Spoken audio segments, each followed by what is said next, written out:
Assalamualaikum warahmatullahi wabarakatuh. Perkenalkan, nama saya Cahaya Purnamasari. Saya dari kelas A reguler 2019 Pendidikan Sejarah. Di sini saya akan menjelaskan mengenai PPT dengan judul Membangun Mindset Entrepreneurship, yang dimana mata kuliah ini diampu oleh Bapak Ricu Sidik, SPD MPD, pada mata kuliah kewirausahaan. Langsung saja, di sini ada membangun mindset entrepreneurship. Yang pertama ada transformasi kewirausahaan. Apa itu transformasi kewirausahaan?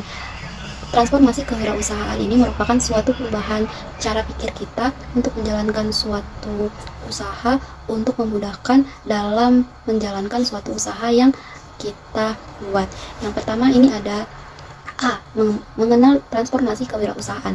Yang pertama ada transformasi pola pikir. Transformasi pola pikir ini merupakan bagaimana cara pola pikir kita yang lama dan kita ganti cara pikir pola pikir yang lama kita terhadap adanya pola pikir baru. Dua itu ada transformasi cara pikir. Transformasi pola pikir dan cara pikir ini itu saling berhubungan, yang dimana cara pikir ini itu menggunakan logika pikiran ke kreativitas. Nah, yang ketiga itu adalah transformasi entrepreneurial, yang dimana transformasi ini itu kita itu diwajibkan dan diharuskan memiliki sikap yang profesional. Nah, yang keempat itu ada transformasi internasional, yang dimana transformasi internasional ini itu kita sebagai pembisnis, misalnya baik itu pemula ataupun sudah lama menjadi pembisnis, kita itu diwajibkan untuk mengenali transformasi internasional ini yang berkaitan dengan investor. Jadi ada baiknya jika kita berbisnis atau kita membuka usaha dan usahanya itu alhamdulillahnya berkembang, ada baiknya kita itu mengikuti investor ke beberapa perusahaan misalnya, agar peluang pendapatan kita itu makin berkembang. Nah, yang selanjutnya itu ada B, cara membentuk mindset pembisnis, yang dimana yang pertama ini sadar hidup melalui usaha dan berdoa. Di dalam kehidupan sehari-hari kita selalu melakukan usaha dan berdoa.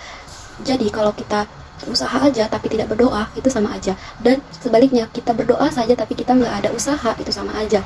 Jadi usaha dan doa ini saling berkaitan, saling berhubungan, dan saling mempengaruhi satu dengan yang lainnya. Yang kedua ini sadar diri, rendah hati, dan memiliki keyakinan yang tekun. Maksudnya di sini, kita ini misal kita berasal dari keluarga yang ekonominya yang sulit, terus kita memiliki atau kita ingin membuka usaha gitu kan, kita harus sadar diri gitu. Oh, berarti aku ini harus sukses, misalnya kayak gitu. Nah, setelah sukses kita nggak boleh sombong, kita harus tetap rendah hati gitu kan. Nah, kita harus mengingat, oh dulu saya pernah memiliki ekonomi yang sulit, jadi nggak boleh boros, nggak boleh bersombong gitu kan, harus memiliki rendah hati. Karena semua yang kita miliki itu hanyalah titipan. Nah, yang ketiga itu adalah bungkam mitos, hilangkan semua keraguan tentang sisi negatif dari memulai suatu usaha. Jadi, kalau kita menginginkan atau ingin membuka suatu usaha dan kita terdengar mitos-mitos di masyarakat gitu misalnya, kita tidak perlu mendengarkan, kita nggak perlu kita boleh mendengarkan tapi kita tidak boleh mempercayainya gitu. Ya udah, biarkan aja, yang penting apa niat kita gitu kan. Kita ingin membuka usaha, jadi pemikiran-pemikiran negatif itu tidak diperkenankan untuk berada di pikiran kita dalam untuk menjalankan suatu usaha. Nah, yang keempat ini raih pandangan baru, membuat inovasi dan kreasi yang belum pernah ada. Jadi dari 1 sampai 3 itu, yang terakhir adalah pandangan baru, cari orang-orang baru dalam membimbing kalian misalnya gitu kan. Untuk apa? Untuk berkembangnya pola pikir kita terhadap bisnis atau cara pola pikir kita itu berkembang. Nah, yang ketiga itu adalah C, mengatasi ketakutan dalam berwirausaha. Nah, yang pertama itu dengan meningkatkan kekuatan atau kemampuan Anda untuk mengatasi resiko yang akan terjadi. Dalam poin ini itu kita itu harus lebih meningkatkan kepercayaan diri kita. Nah, yang kedua, uraikan dari resiko yang paling kecil sampai yang paling besar. Maksudnya, jika terjadi masalah, apa masalah paling kecilnya dan apa masalah paling besarnya. Jadi itu kita urutkan. Yang ketiga, manusia tetaplah manusia. Jadi walaupun kita sudah berusaha semaksimal mungkin dengan kekreatifan kita, kemampuan kita, kecerdasan kita, tetapi kita nggak boleh lupa kita hanyalah manusia. Jadi manusia ini nggak ada yang sempurna. Nah, yang selanjutnya ada pola pikir kewirausahaan. Apa itu pola pikirnya? Ada 5 karakteristik di sini. Yang pertama, kita harus rajin dan bersemangat dalam mencari peluang baru. Artinya di sini kita itu harus rajin dan tetap bersemangat dalam untuk mencari apa sih peluang-peluang yang bisa dijadikan atau bisa dimasukkan dalam bisnis kita gitu misalnya. Nah, yang kedua ini mengejar peluang dengan disiplin ketat. Jadi kunci dari keberhasilan itu adalah disiplin. Yang ketiga, ini adalah kewirausahaan hanya mengejar semua peluang yang paling baik dan menghindari mengejar semua peluang tak pandang bulu. Jadi sebagai wirausaha atau pembisnis itu sebenarnya itu tidak pandang bulu. Jadi mau pembisnis yang dari awal udah besar sekalipun, udah besar ataupun baru dia berbisnis, itu dia sama rata gitu. Nah, yang keempat, ini ada wirausahaan berfokus pada tindakan adiktif. Terakhir, ini wirausaha melibatkan dan memanfaatkan energi orang-orang di sekitar. Nah, kita sebagai manusia itu bersosial ya, bergantung kepada orang, saling membutuhkan satu dengan yang lain. Jadi kita itu nggak bisa sendiri hidupnya. Mau bagaimanapun kita harus membutuhkan orang. Sukses apapun manusia, pasti itu ada bantuan dari orang lain. Selanjutnya ini ada B, alasan penting kenapa membangun mindset yang positif. Pertama itu adalah mindset positif merupakan bentuk percaya diri. Nah, jadi jika kita percaya diri, pola pikir kita yang positif, itu semua itu akan berjalan dengan lancar, berjalan sesuai dengan kemampuan kita. Kita akan berkembang kalau kita memiliki mindset yang positif. Nah, yang kedua ini ada mindset positif akan membuat Anda lebih fokus dalam mencapai tujuan. Jadi intinya kita itu harus memiliki cara pola pikir yang positif, nggak boleh negatif. Yang ketiga ini adalah mindset positif adalah kunci sukses. Nah, jadi 3 poin di atas ini kita diharuskan untuk memiliki pemikiran yang positif, mindset yang positif. Dikarenakan dengan adanya pemikiran negatif itu akan mengurangi kepercayaan diri kita. Selanjutnya ada 3, inovasi dan kreativitas. Ada kegunaan pola pikir, ada 4. Yang pertama, menemukan gagasan, ide, peluang, dan inspirasi baru. Jadi, mau pemula atau sudah memiliki usaha yang besar, itu harus memiliki ide. Ide apa? Nah, yang kedua, ini ada mengubah masalah atau kesulitan dan kegagalan menjadi sebuah pemikiran. Jadi, jika terjadi dalam sebuah bisnis itu, nggak semuanya itu berjalan dengan lancar. Nah, jadi ada itu jurang-jurangnya gitu. Ada kegagalan-kegagalan yang mungkin bukan hanya sekali, berkali-kali gitu. Apa yang harus kita selesaikan? Mencari solusi yang ketiganya, menemukan solusi yang inovatif. Jadi setelah adanya masalah, kita harus menemukan solusinya. Apa solusinya? Gitu. Yang bisa menetapkan berkembangnya usaha ini gitu. Nah, yang keempat ini menemukan suatu kejadian yang belum pernah dialami. B, kreativitas dalam kunci sukses dalam bisnis. Yang pertama, bukanlah semata-mata memecahkan masalah, tetapi menciptakan sesuatu yang lebih baik, orisinil, dan pemecahan masalah yang kreatif. Yang kedua, cara mengoptimalkan dan menggunakan pengetahuan untuk mengatasi masalah yang belum ada jawaban yang pasti. Ketiga, itu adalah kemampuan utama dan dasar menjadi wirausahawan yang sukses. Jadi kita harus mengembangkan apa nih kemampuan utama kita. Nah, yang keempat itu adalah cara untuk menghasilkan kesuksesan dengan penciptaan ide, gagasan, serta memunculkan sebuah inspirasi yang berlian. Itu ada beberapa sumber yang dapat mendorong terjadinya inovasi. Pertama itu perbedaan antara permintaan dan penawaran. Kita harus bisa membedakan konsumen itu minta permintaan dan penawaran. Permintaannya gimana? Misal saya mau ini ya, di stoknya dipertambah gitu. Nah, kalau penawaran harganya lah diginiin. Yang kedua itu adalah penciptaan permintaan karena kecenderungan atau tren. Nah, ini sumber terjadinya inovasi. Jadi kita itu sebagai pengusaha atau berbisnis itu harus mengikuti tren, harus mengikuti zaman. Apa nih yang viral gitu? Apa nih yang viral di anak milenial tahun 2022 nih gitu kan? Misalnya di tahun 2022 ini aplikasi TikTok nih yang paling tren. Ketiga, ini adanya perubahan ekonomi, teknologi sosial, dan lain-lain. Jadi di setiap tahunnya teknologi itu akan berkembang. Jadi kita ini pembisnis harus mengikuti. Bisa tidak bisa, harus bisa kita mengikuti zaman yang saya bilang tadi, teknologinya. Nah, yang keempat ini adalah masalah yang belum terpecah dalam jangka waktu lama.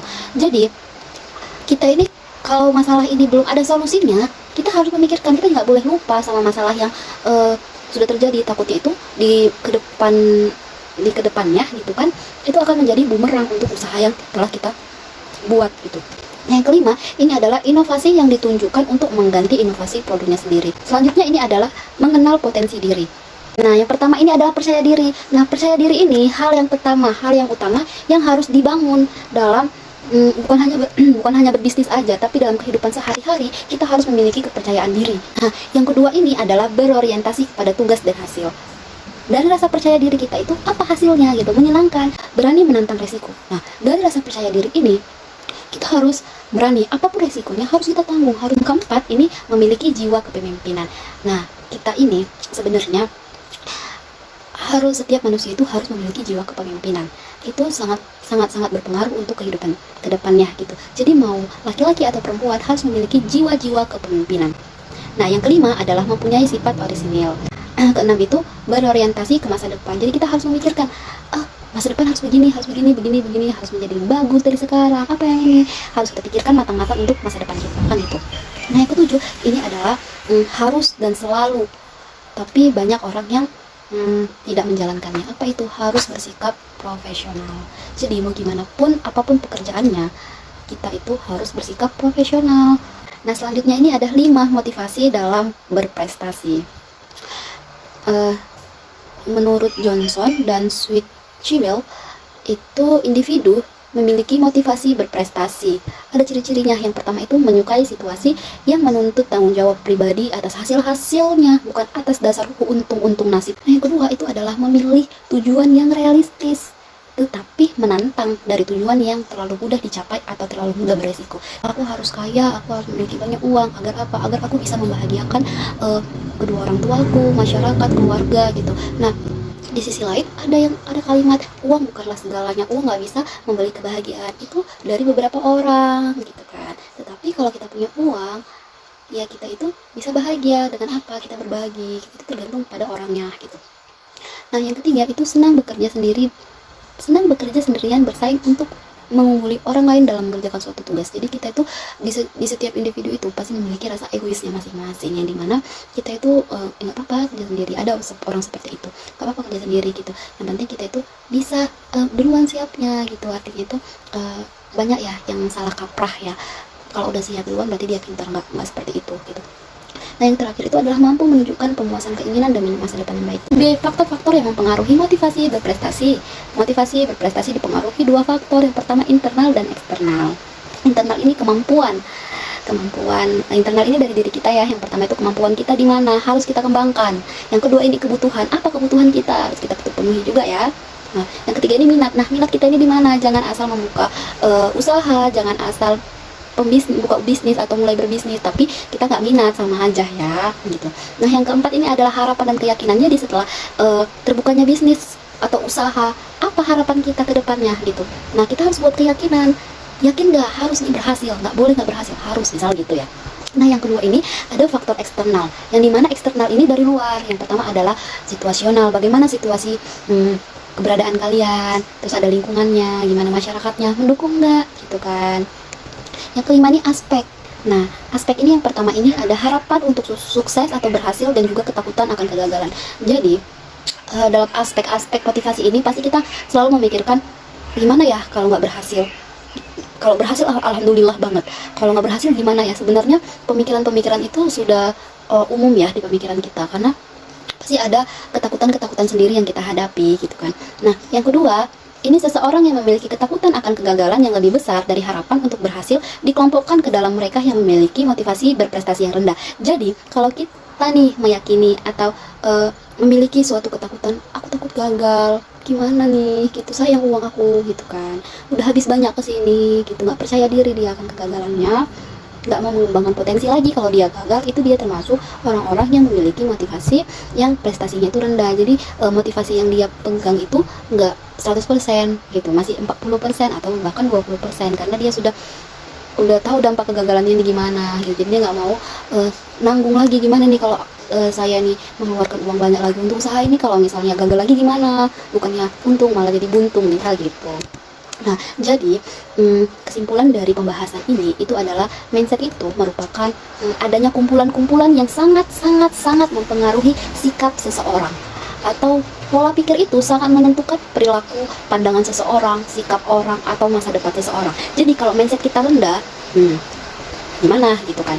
Jadi mindset positif atau pemikiran positif ini sangat berpengaruh untuk kita, yang dimana bentuk rasa percaya diri kita itu kuat gitu, dan kita ini tahu kualitas diri kita ini itu ada di mana gitu, potensinya apa gitu kan. Kita harus juga memiliki motivasi biar rasa percaya diri kita itu berkembang dan tetap gitu. Jadi begitulah penjelasan yang sudah saya jelaskan. Kurang dan lebihnya saya mohon maaf, karena di sini kita sama-sama belajar, saya belajar, Anda belajar.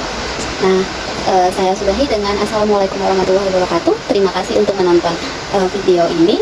Sampai jumpa.